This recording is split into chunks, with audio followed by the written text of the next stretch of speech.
What up, Leaguers? Welcome to the Spectacular Spoiler League. I'm the Pandan Superman, the mayor of Hype City, Hazyrome, and as always, I'm joined by the Gotham Knight, the Prime Minister of Post-Production, Deepboyce. And today we're in the Hall of Spoilers to do a little bit of One's Gotta Go, and everybody. Today, The Last Jedi, Force users, Star Wars, One's Gotta Go. We're talking about all the Force users in Star Wars The Last Jedi.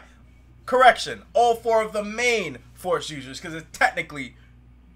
Well, let's not get into that before I tell you guys this. Spoiler warning, okay? From henceforth, if you listen at your own peril if you did not see Star Wars The Last Jedi. We are talking heavy spoilers here. So if you haven't seen the movie, turn back, but bookmark this link so you can come back and watch this when you have. That being said, Deepboyce, we're talking about the main Force users in this movie. We're talking about Supreme Leader Snoke. We're talking about Kylo Ren, aka Ben Solo. We're talking about Luke Skywalker, and we're talking about Rey. Now, the reason why I said there was technically another Force user is because we saw that kid at the end of the movie, using Force pull to pull his broom towards him and begin sweeping. So we're gonna take him out of the picture. We're talking about the main Force users. Okay, he's the first casualty of this One's Gotta Go, it seems. I guess so, since we ain't talking about it. But Deepboyce, man. Supreme Leader Snoke, Kylo Ren, Rey, Luke Skywalker. I may not have mentioned him before. Supreme Leader Snoke, Kylo Ren, Rey, Luke Skywalker. I mean, these characters... Listen, The Last Jedi is a polarizing movie. So we're going to try and be diplomatic here, but at the same time, we're going to be ourselves. We're going to talk about this stuff. So Deepboyce, which one of these Force users were you not feeling? Which one of these Force users has certainly gotta go? Well, this is not a difficult choice here. Okay. Honestly, and I'm just going to go right out and say it. My one that's gotta go is Supreme Leader, a.k.a. the Supreme Bum-Ass, Snoke himself. Now, we don't know if he's dead or not, but... for all intents and purposes, he went out in one of the most unspectacular ways in Star Wars history. I mean, I thought the way Mace Windu went out was whack, but at least he got a chance to fight. My man took out some Sith. But instead, Supreme Leader Snoke was out here talking big, talking bad, and he got tricked on just like the cheapest of tricks from Kylo Ren in The Last Jedi. And just went out and just got folded like an omelet. I mean, he got cracked like an egg and folded like an omelet. And it just was extremely unsatisfactory. And I think what also kind of bothered me was the fact that, we got a little bit of him in The Force Awakens. And then it seemed like we were going to get more. We were going to at least make an answer to about Snoke, about his place in the galaxy, in the movies, in the lore. Sure. And even up until that moment, I really dug what they were doing with the character. I really liked the way that they were building him up. He definitely seemed rather unique. I'd say, I would argue, he was definitely a chatty catty in the movie. He was talking some smack, man. He was talking some smack to Kylo Ren. He was like, take off that silly helmet. I mean, Kylo Ren was like, I worked a lot of time in arts and craft working on this helmet, okay? Please be a little more respectful to my attire, sir. Okay? I'm not talking about how you look like a golden caterpillar, okay? But even, I mean, it even sounded like he was echoing the sentiments of some of the fans out there. Some of the, I guess, less reasonable fans, in the fact that he was like, oh, you even got beat by a girl. Just talking. He was talking down to Kylo Ren. I don't think he quite said it like that, but he definitely was talking down to him. And he was like, you got beat by that peasant, that filthy. Like, he was going hard. He was going in, and juxtaposing him to Palpatine. Palpatine was always kind of fluffing up Darth Vader, or at least Anakin's ego, right? Yeah, right. But Snoke was the exact opposite. He just treated Kylo Ren like trash because he knew how insecure this guy was. You know what I mean? So I guess, let's say this, okay? I'm going to ask you to... First of all, I'm going to preface everything I say by saying that there are theories out there that Snoke wasn't really dead, that he was force projecting himself like Luke Skywalker was in the movie. All that aside, we're trying to take the movie from what we saw what information we're given and what we're presented, both in The Last Jedi and I guess The Force Awakens as well, just by it being a direct, sequel, literally like picks up right after The Force Awakens. But the question I have for you is, why is the only reason why you're picking Snoke because of the way he went out? Is that the only, because he was fine before that, but the way he went out, I feel like is the point of your argument. Pretty much. Pretty much. And, that's kind of, obviously that's out of his hands. He's a fictional character. It's all really about how the writer-director Rian Johnson decided on this character going out. Sure. And I don't want to say that he was kind of unimportant and inconsequential. He did have a part to play in this movie. But... Agreed. When he was killed, it really didn't seem like much change. Like, it didn't really seem like it mattered all that much. I didn't feel like that impact of him suddenly dying. And the First Order, it seemed like they were already on their way out, especially after the loss that they suffered, because this movie takes place right after The Force Awakens. Mm-hmm. So they had already suffered the losses there from losing Starkiller Base. Yeah, but at the same time, the Hazyrome system, which housed the New Republic's government, was completely blown up by Starkiller Base right before that. So you could argue that while they may have lost Starkiller Base, the central form of order and power in the galaxy has all but been, space dust. Yeah, but the thing they are in a position of power in that respect. As I said earlier, he was literally a non-factor in that first movie. Like, you just saw him in a few holograms, just berating people. And then this is when you finally get to see him say or do something. And he creates that force link between Kylo and Rey and orchestrates them coming together. But he gets punked. And it was just whack to me, to be quite honest with you. It was whack, and I understand that was maybe the point, to try and make it anticlimactic. Sure. But it's just the way they propped the character up and how they used him in the story didn't exactly gel right with me. Like I said, I'm not gonna go as far to say that he was inconsequential, but as soon as he was dead, like I just forgot about him. Like, it was just like, okay, we're moving on to the next thing. And when Palpatine dies, it was the penultimate thing to happen in that movie. But regardless, it was a big deal. You saw the presence of that character. You saw the presence of Darth Vader. You got more out of those two characters, especially Palpatine, in the prequel movies. Now, I don't want to hold that against Snoke, because he's literally just in like 1 1/4 movies, if even that. But just he was built up, like I said, well. But when it was time for him, time for him to get his shine, and there was nothing for him there. All right, here's what I'm gonna say. Okay, I'm listening to your Snoke conversation, and I've already decided who I'm gonna pick for my one's gotta go. But I want to be clear that literally there's only like one person to me is like damn near safe. And it's not who everyone thinks they are, because we're going to get to the one who's got to stay. But I can very well nominate 2 other people to be the ones got to go, in my mind. Oh, and you guys will figure it out once I say the ones who's got to stay. The one who's got to stay. But the one that's got to go for me is also Supreme Leader Snoke. And that is just simply because his death was probably the most unceremonious moment that I think any of those characters had. In a way that it just... The idea was that this was supposed to be a shocker. This was supposed to be a twist. This was supposed to be something that you didn't expect. And yeah, we didn't expect it. But instead of it being anticlimactic and being... instead of it being something that, made us go, oh my gosh, he killed Snoke. It was anticlimactic. Because while we saw what Kylo Ren was doing, we also... And we didn't expect it to actually work. The fact of the matter of it is it did work. And it was just like he just plopped on the ground. And even when they came back, even when like Hux came back to the throne room, let's call it, he was like, oh man, so who killed Supreme Leader Snoke? He's just laying there. And I'm just like, something about this just feels like it feels exactly like the sound Supreme Leader Snoke's body made when he hit the ground. It was just like plunk. Like I was just like, it just didn't. Yeah. It was.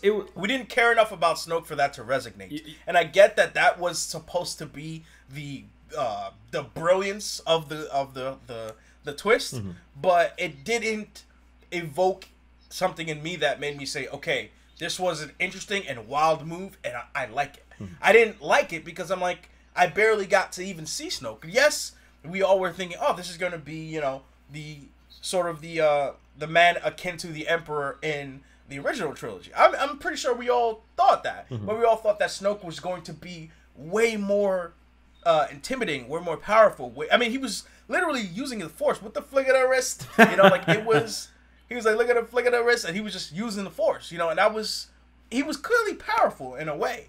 And it just was very anticlimactic. It like took the wind out of our sails in a bad way. Yeah. Not in a way where you're like, wow, this was so shocking, I can't believe this happened. But just in a, really? Yes, that's it? I mean, you touched on it right there, how it was like a double bait and switch, where as it was going on, as he was, you know, talking and you know, he was about to meet his end, you saw the lightsaber turning. And you're just thinking to yourself, like, you know, obviously what's going to happen when that lightsaber is activated. It's going to kill him. But as you're watching it, you're like, but no, they're not going to do that. He's going to see it. I mean, come on. Why would they kill him like that? That would be super whack if they did. That's exactly what you're thinking. That would be silly if he killed him, right? And then that's what happens. And then like they kill him. There was crickets in the theater in not a good way. Not in like a... like, it was like a... people were like coughing like what? You know, like, really? That's the choice you guys made? So, I thought that Supreme Leader Snoke made a fantastic debut prior to that. But the way he went out, or seemingly goes out, and I say seemingly only because of the theories out there, the way he went out, I was like, no, you gotta go. You gotta go for that, because this is just... Listen, I like the idea of thrusting Kylo Ren into, like, the role of not just being like a Darth Vader type person where he's, you know, fulfilling the desires of his, you know, his master. I like the idea of Kylo Ren becoming the big bad, like case closed. This is the big bad. If that's where they really want to go for Episode 9, I just don't like what it did to the character of Snoke. Considering at the end of the Force Awakens, what do we hear him say? We heard him say, you know, known in certain terms, Kylo Ren, it's time that I complete your training. Yeah. And he could have been referring to, you know, the whole Rey situation, creating that connection to Rey, bringing Rey in, and having him kill Rey. But I'm like, how would that be the completion of your training, per se? You know what I mean? Like, there needs to be more, I would think, than that. So, Snoke is the one that's got to go. But Deepboyce, let's transition to the person who's got to stay. The Force user who's absolutely got to stay. The best Force user, the one who used his or her Force powers the best way, the one who had the best character arc for us in The Last Jedi. Who is your one that's gotta stay? This is tough. It's not easy. Okay.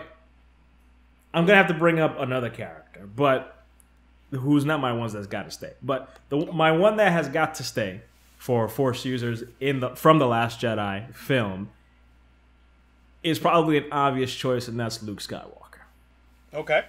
Yes, I'm sounding like a typical Star Wars fan by picking. That's not wrong. He is the titular Last Jedi. He is. He's the Last Jedi. I mean, in a way, maybe at least alongside Snoke, he was probably the most powerful Jedi or Force user in this movie. I mean, sure. he exhibited some near powers from the Force, which, I mean, hey, the lore is ever expanding in that case. No problem. Side note, let me just say also, we're not including Leia in this conversation just because, like, yes, use the Force, but not, like, overtly in the ways that other people were using. Like, conscious Force users. Just want to put that in there. Yeah. Just in case people... I know people may be thinking, what about Leia? Yeah. We're talking about, like, conscious, like, not subconscious using of the Force. We're talking about people who have the Force, know they're using it, and their intent with the Force. Talking about their character development in the movie. Sorry. Indeed. No, I agree. But, you know, Luke, I mean, he's the Star Wars character. He's the greatest Star Wars character, in my opinion. Sure, he's my favorite of all time. and in this movie, he saw some character growth. He was probably one of the most interesting characters, not the most interesting. He did some rather amazing feats. Most notably his his astral projection through the Force.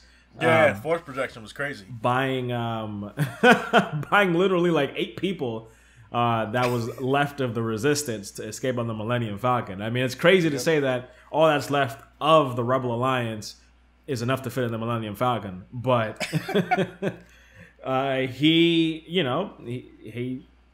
it was such a feat that he displayed that it killed him. And he became a legend throughout the galaxy. He became a legend throughout the galaxy a second time over, and for that, I gotta pour out some of that blue milk out for the homie Luke Skywalker.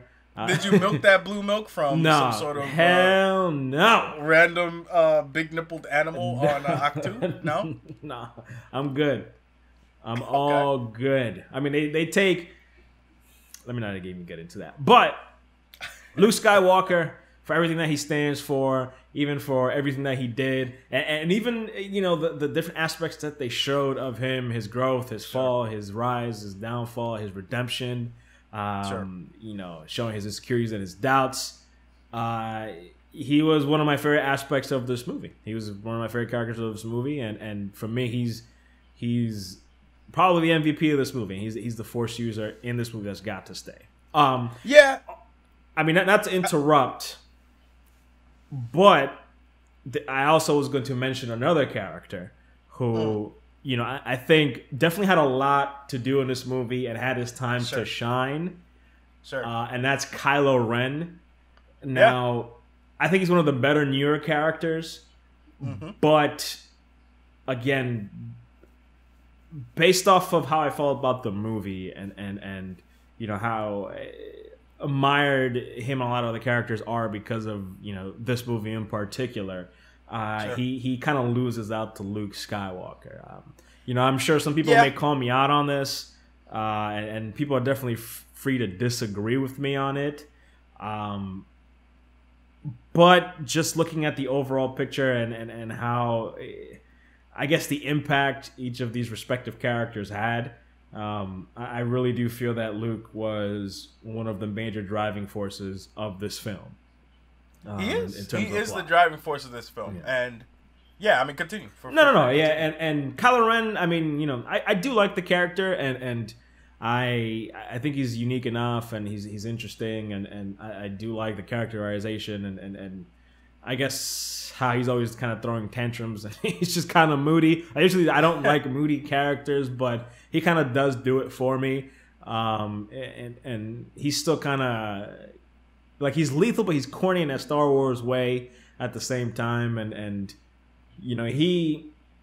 I think he's stood to gain from this movie, and I can't say that for many other characters in this new sequel trilogy. Sure. I mean, I alluded to this, in saying that my one that's got to go is Supreme Leader Snoke. Mm-hmm. That there were other people that could be on the chopping block. Mm-hmm. Particularly, in saying my one that's got to stay, it's tough. For a second, I wasn't going to say Luke Skywalker, mm-hmm. but I just feel like his presence is just...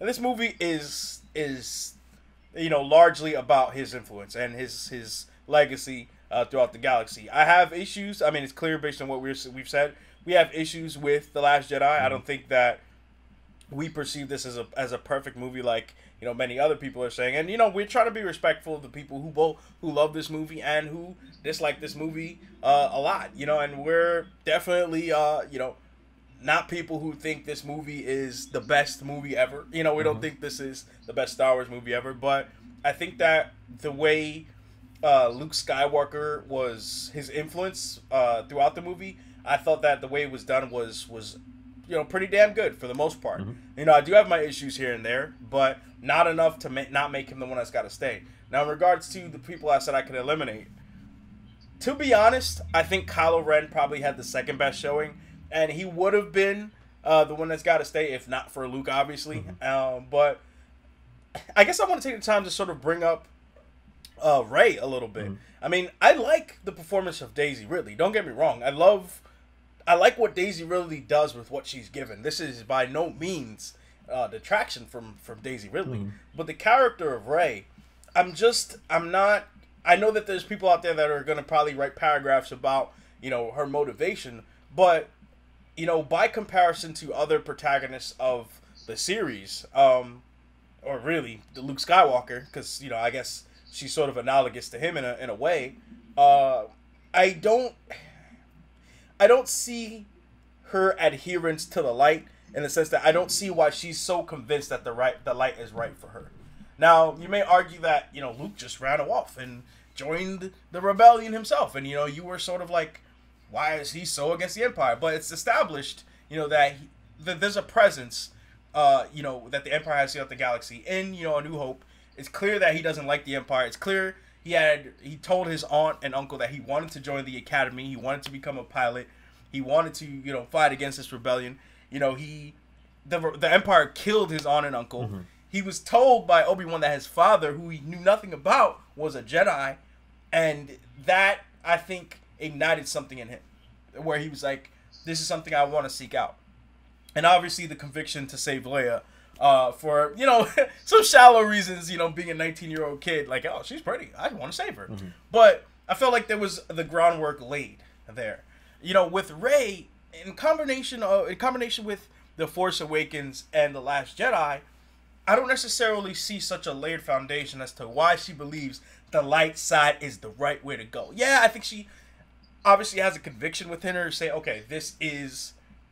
It's one thing to say this is the right thing. It's another thing to look at the other side and say, oh, this is definitely wrong. I know there's no merits in this.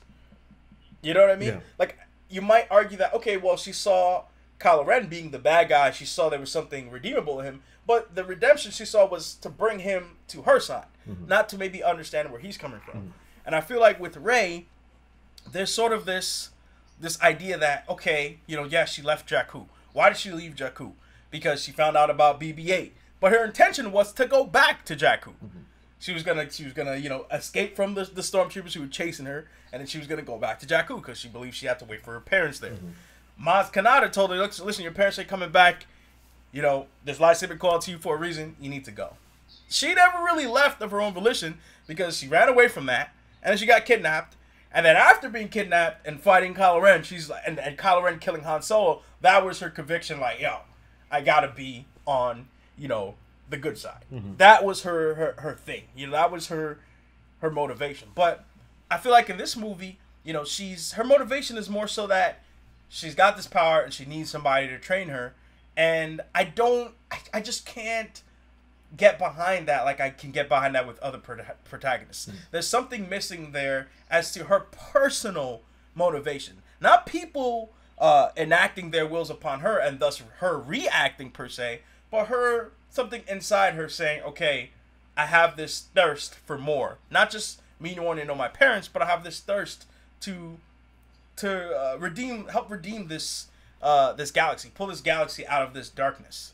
You know what I mean? And maybe they're building to that, but for me, Rey sort of got the short end of the stick in this movie because, you know, when I look at, you know, after Supreme Leader Snoke, of course, when I look at Rey, she's the person that we need to get behind for this new trilogy of movies. And 2 movies in, I'm not able to get behind her the way I was able to get behind Luke Skywalker. The way I was able to get behind Leia. The way I was able to get behind Han. Yeah, I mean, you know what I mean? And that's not just Rey. That's a problem with Rey, Finn, and Poe for me. Yeah. Especially given the storyline that Poe and Finn got in this. But we're not talking about them, you know, in this video. Yeah, I mean, you made a good point that this is the second movie in this trilogy, and we're still just trying to figure out like how can we get behind this character. And I know it's almost like a controversial thing to even talk about because it seems like, you know, maybe we're not giving her a fair shake. And I do want to like this character. Of course. It's not that of course. I want to, you know, this is not, oh, she's a girl. Like, yeah, all the people that are just making excuses about, you know, she's a girl and, you know, she's a woman. I don't want to see her. Like, shut up. Like, get out of here. Yeah. Like, that's not like, I never usually say that argument, but that's just, I never usually use that. But, like, that's inappropriate. Yeah. And we're talking about how we feel about this person's character development. once again, I like Daisy Ridley's performance. Like, I like how she does what... I like how she uses what she's given. I just feel like I want something more for Rey. Yeah, it's just... The Star Wars movies, they work best when you keep it simple. You understand the motivations. You understand what the characters are trying to do from the get-go. Like, you don't have to look into it deep. You know, I know some people out there may say, oh, well, you're just not getting it, or you're just, like, you're not understanding. Sure. But it's not that I'm an idiot. It's just that it doesn't entirely make sense. And even in this movie, like, after you know, she fought Kylo Ren, and it was revealed to her, or it seemingly revealed to her, that her parents are nobodies.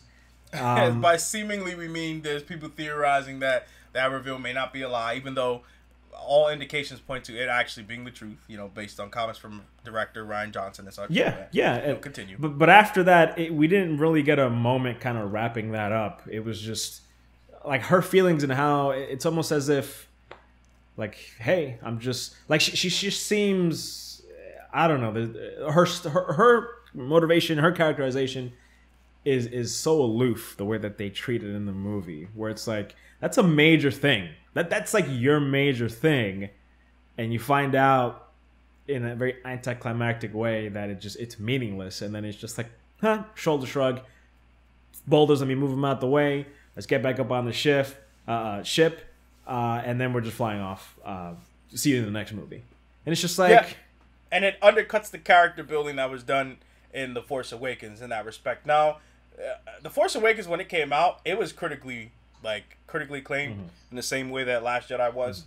But there's sort of been this, and I will use this term, revisionist history, where people were like, oh, it was way too much like A New Hope. I mean, people were saying that when it first came out. But I think the dominant idea, the dominant opinion I feel like I hear a lot is that, you know, The Force Awakens was maybe not that good of a movie because of that. But regardless, it established something about Rey's character that has been fundamentally tossed aside by the fact that, you know, her parents were nobodies. And now I do understand the idea of that opening up a whole new world of Force users. That's the theme of this movie, that anyone, the Force did awaken, and it didn't just awaken in the Skywalkers. There's other people who can have this power, right? Yeah. I mean, in terms of The Force Awakens, I personally liked it. I didn't mind that. It I guess, retreaded familiar ground.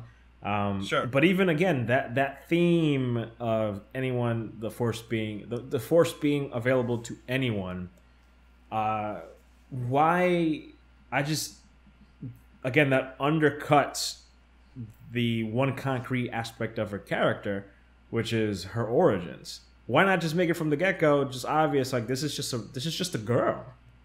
Right. Like, why is it that you have to have the string that we're hanging on to, and it's like, oh, no, yoink, it's really not that important, don't worry about it. But hey, right. anyone could be a Jedi. Maybe that should have been the story from the beginning. That would have been totally fine. But then, right. But, you know, even then I have issues with the idea that, all right, like, I'm cool with her using Force powers, great. But she used a Jedi mind trick without knowing what the hell that was, you know, in the first movie.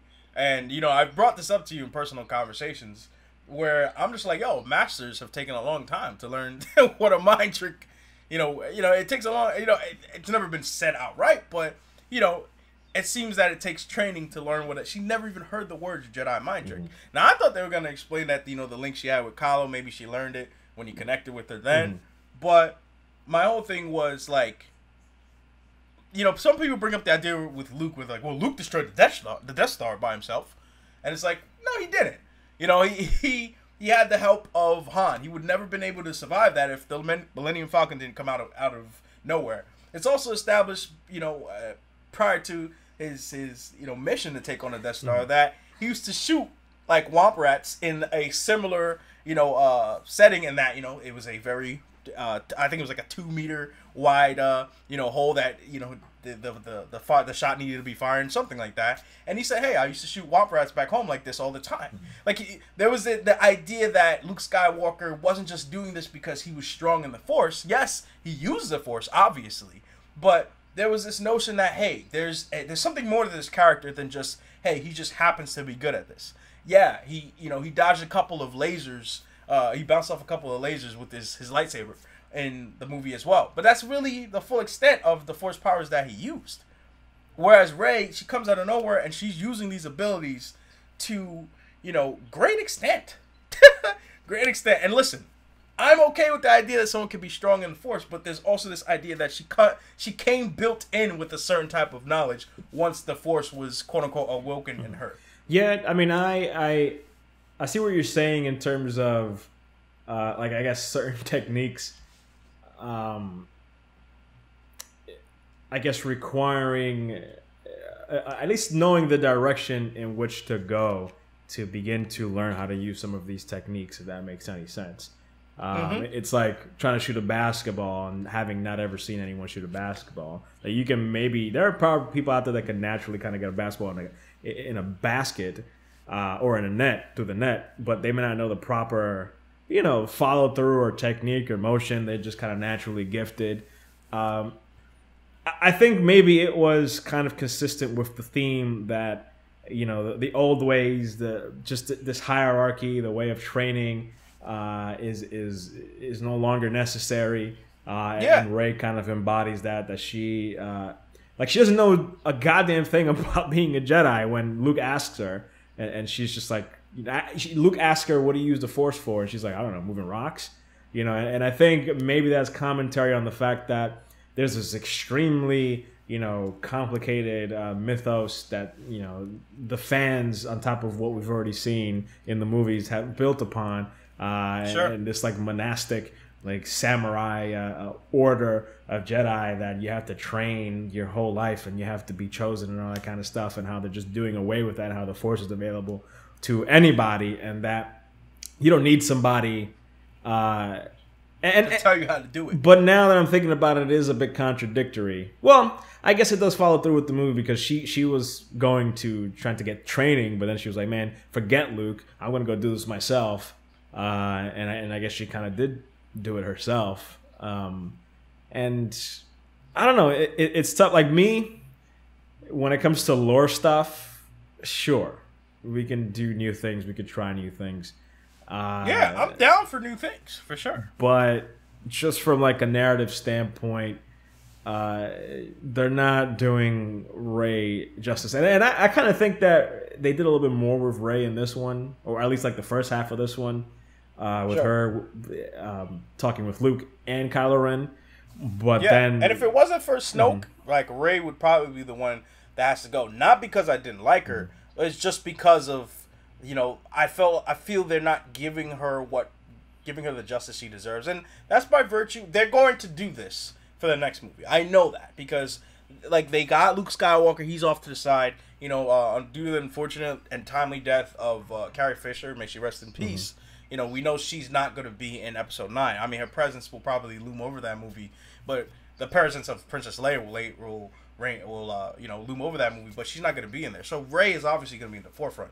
But what I'm saying is, you know, there's a lot that needs to be said for this character. I think the foundation is laid. I just wanted something more from her, is what I'm saying. You know, as my protagonist, as the person who's going to lead us into this new era. You know what I mean? And we're going to see some improvements from her in Episode 9, I hope. But, you know, if it wasn't for Snoke, you know, she'd probably be the one that's got to go. It'd be a little bit of a tougher decision, but she'd be the one that's got to go. And as pertains to Kylo Ren, I liked Adam Driver's portrayal. I like the fact that this guy, you know, you think he's gonna change and he's not. You know, he's doubled down on the power hungriness of ruling the galaxy. But I would have also liked, and this is where I sort of was saying, you know, there could be another person eliminated, you know, here. I kind of wanted Kylo Ren to sort of go into why he believes that Darth Vader is the way to go. Like the path of Darth Vader is the way to go. Like, why does he believe in so strongly what his grandfather was doing? Like, yes, you know, there was that moment. It seemed like, you know, according to the lore of the movie, Snoke had already turned him when Luke, you know, thought about killing him in his sleep. You know, he'd already made his decision, but I sort of want to go into why he made that decision.